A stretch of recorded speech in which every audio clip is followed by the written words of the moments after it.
क्या तुमने कभी सोचा है कि अगर अडल्ट यूजी इतादोरी शिबुया इंसिडेंट को रोक पाता? इस टाइमलाइन में हम एग्जैक्टली वही देखने वाले हैं। हमारी स्टोरी शुरू होती है यूजी से, जो आराम से सो रहा होता है। अचानक वो अपनी आंखें खोलता है और रियलाइज करता है कि कुछ तो गलत है। उसके सामने जो डेट होती है वो 31 अक्टूबर, बिल्कुल वही दिन जब शिबुया इंसिडेंट शुरू हुआ था।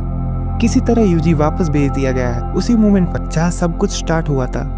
लेकिन टेक्निकली हम इस स्टोरी को एक दिन पहले से भी स्टार्ट कर सकते थे, लेकिन अगर ऐसा होता तो यूजी सिंपली सबको वार्न कर देता और पूरा इंसिडेंट शुरू होने से पहले ही खत्म हो जाता और वो बहुत इजी हो जाता। इसलिए स्टोरी को इंटरेस्टिंग बनाने के लिए ये टाइमलाइन एग्जैक्टली वहीं से स्टार्ट होती है जहाँ ओरिजिनल टाइमलाइन शुरू हुई थी। लेकिन उससे पहले दो इंपॉर्टेंट रूल्स समझ लो। पहला, यूजी के पास फ्यूचर की सारी मेमोरीज और पावर्स है, उसे ऑलरेडी पता है कि आगे क्या होने वाला है। दूसरा, सुकुना के केस में सिचुएशन सेम है जैसे ओरिजिनल टाइमलाइन में थी, मतलब यूजी के अंदर उतने ही सुकुना के फिंगर्स हैं जितने इस पॉइंट पर ओरिजिनल वाले यूजी के थे। अब देखते हैं क्या होता है जब अडल्ट यूजी को सेकंड चांस मिलता है शिबुया इंसिडेंट को रोकने का।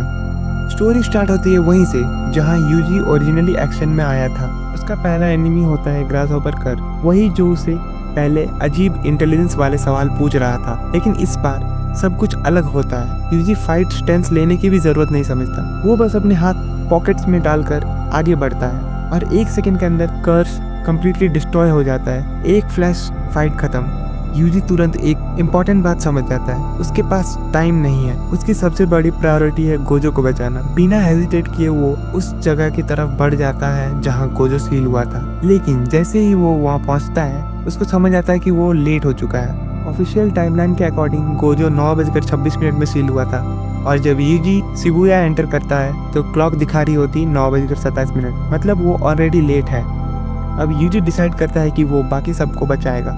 जैसे ही ओरिजिनल टाइमलाइन में वो मेगुमी से मिलता है, फिर उनका सामना होता है जीरो आवासाका से। मेगुमी यूजी से कैजुअली पूछता है ये नया हेयरकट कहाँ से लिया, लेकिन यूजी जवाब भी नहीं दे पाता क्योंकि आवासाका बोलना स्टार्ट करता है हे, और उससे पहले कि वो सेंटेंस कंप्लीट करे एक ब्लिंक के अंदर आवासाका हजारों टुकड़ों में कट हो जाता है। मेगुमी शॉक में खड़ा रहता है और यूजी से पूछता है ये पावर कहाँ से आई। यूजी बस काम नहीं कहता, ये मेरे पास हमेशा से थी। उसके बाद यूजी और भी फास्ट मूव करता है। वो इनो की हेल्प करता है और ओल्ड सॉर्सरर वुमेन और उसके ग्रैंडसन को एलिमिनेट कर देता है। इस वजह से इनो सरवाइव करता है और सबसे इम्पोर्टेंट, तोजी कभी रेसोरेक्ट ही नहीं होता। इस बार यूजी और मेगुमी अलग नहीं होते, तीनों साथ में शिबुया के अंदर आगे बढ़ते हैं। जल्दी उनका सामना होता है चोसो से, लेकिन यूजी फाइट नहीं करता। वो कामली सच बताता है, मैं तुम्हारा भाई हूँ। शुरू में सब कंफ्यूज होते हैं, लेकिन धीरे धीरे चोसो के दिमाग में मेमोरीज फ्लैश होने लगती हैं और वो रियलाइज करता है कि यूजी सच बोल रहा है। अब ग्रुप मूव करता है माकी की हेल्प के लिए ड्रैगन के अगेंस्ट। जब वो वहाँ पहुँचते हैं, ड्रैगन ऑलरेडी अपना डोमेन एक्टिवेट कर चुका होता है, लेकिन मेगुमी की वजह से वो डोमेन के अंदर घुस जाते हैं। ओरिजिनल टाइमलाइन में यहाँ तोजी आया था और ड्रैगन को डिस्ट्रॉय किया था, लेकिन इस बार यूजी वो रोल लेता है। डोमेन के अंदर एंटर करते ही फाइट वन साइडेड हो जाती है। यूजी ड्रैगन को कंप्लीटली डोमिनेट करता है, कोई स्ट्रगल नहीं, सिर्फ डोमिनेशन। एंड में यूजी पियर्सिंग ब्लड यूज करके उसे फिनिश कर देता है। माकी और मेगुमी शॉक में खड़े रहते हैं, उन्हें समझ ही नहीं आता कि अभी क्या हुआ। उसके बाद सब नानामी और नोबारा से मिलते हैं। थोड़ी देर के लिए लगता है कि सब कंट्रोल में है, लेकिन फिर सामने आता है जोगो। जोगो को देखते ही यूजी का एक्सप्रेशन चेंज हो जाता है। उसे सब याद आता है, कैसे जोगो ने उसे सुकुना के फिंगर्स खिलाए थे और कैसे शिबुया में मास किलिंग हुआ था। जोगो अटैक करता है, लेकिन यूजी उसका हाथ मिड एयर पकड़ लेता है और बस एक वर्ड बोलता है, डिसमेंटल। अगले सेकंड जोगो खत्म, सब स्टंट हो जाते हैं। अब बचता है सबसे बड़ा थ्रेट माहितो। यूजी डिसाइड करता है कि वो इसे अकेले हैंडल करेगा। फाइट वन साइडेड होती है। यूजी माहितो के साथ खेलता है, उसे टॉर्चर करता है। माहितो पैनिक करने लगता है। यूजी उसके हाथ पैर काट देता है और उसके पास आकर कहता है, याद रखना नाम UG इतादोरी। Black flash. माहितो almost finish. तभी आते हैं केंजाकू और उराई में। केंजाकू तुरंत समझ जाता है कि वो फाइट नहीं जीत सकता, इसीलिए वो माहितो को एब्जॉर्ब करके एस्केप करने की कोशिश करता है। यूजी उसे रोकने जाता है, लेकिन उराई में बीच में आ जाती है। यूजी बस कहता है तू है कौन, और एक ब्लैक फ्लैश में उराई में 10 किलोमीटर दूर उड़ जाती है। अब सिर्फ केंजाकू बचता है।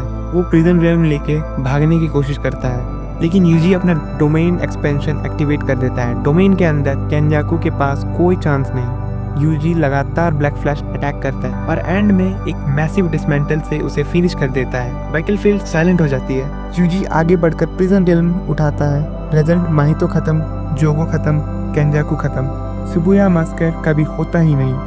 नानामी, नोबारा, माकी सब सर्वाइव करते हैं। सब कुछ परफेक्ट लगता है, लेकिन एक प्रॉब्लम अभी भी बाकी है। गोजो अभी भी सील्ड है और बिना कलिंग गेम्स के एंजल एग्जिस्ट नहीं करेगी और बिना एंजल के प्रिजन रियल्म ओपन नहीं हो सकता। इसीलिए यूजी एक स्मार्ट डिसीजन लेता है। जब केंजाकू भागने की कोशिश करता है, वो उसे कलिंग गेम्स एक्टिवेट करने देता है, क्योंकि उसे पता है यही एक रास्ता है गोजो को वापस लाने का। बाद में एंजल मिलती है, प्रिजन रियल्म ओपन होता है और फाइनली गोजो वापस आ जाता है। अब सोचो, गोजो अलाइव, सब लोग से विलन्स खत्म, ये सबसे बेस्ट पॉसिबल टाइमलाइन है।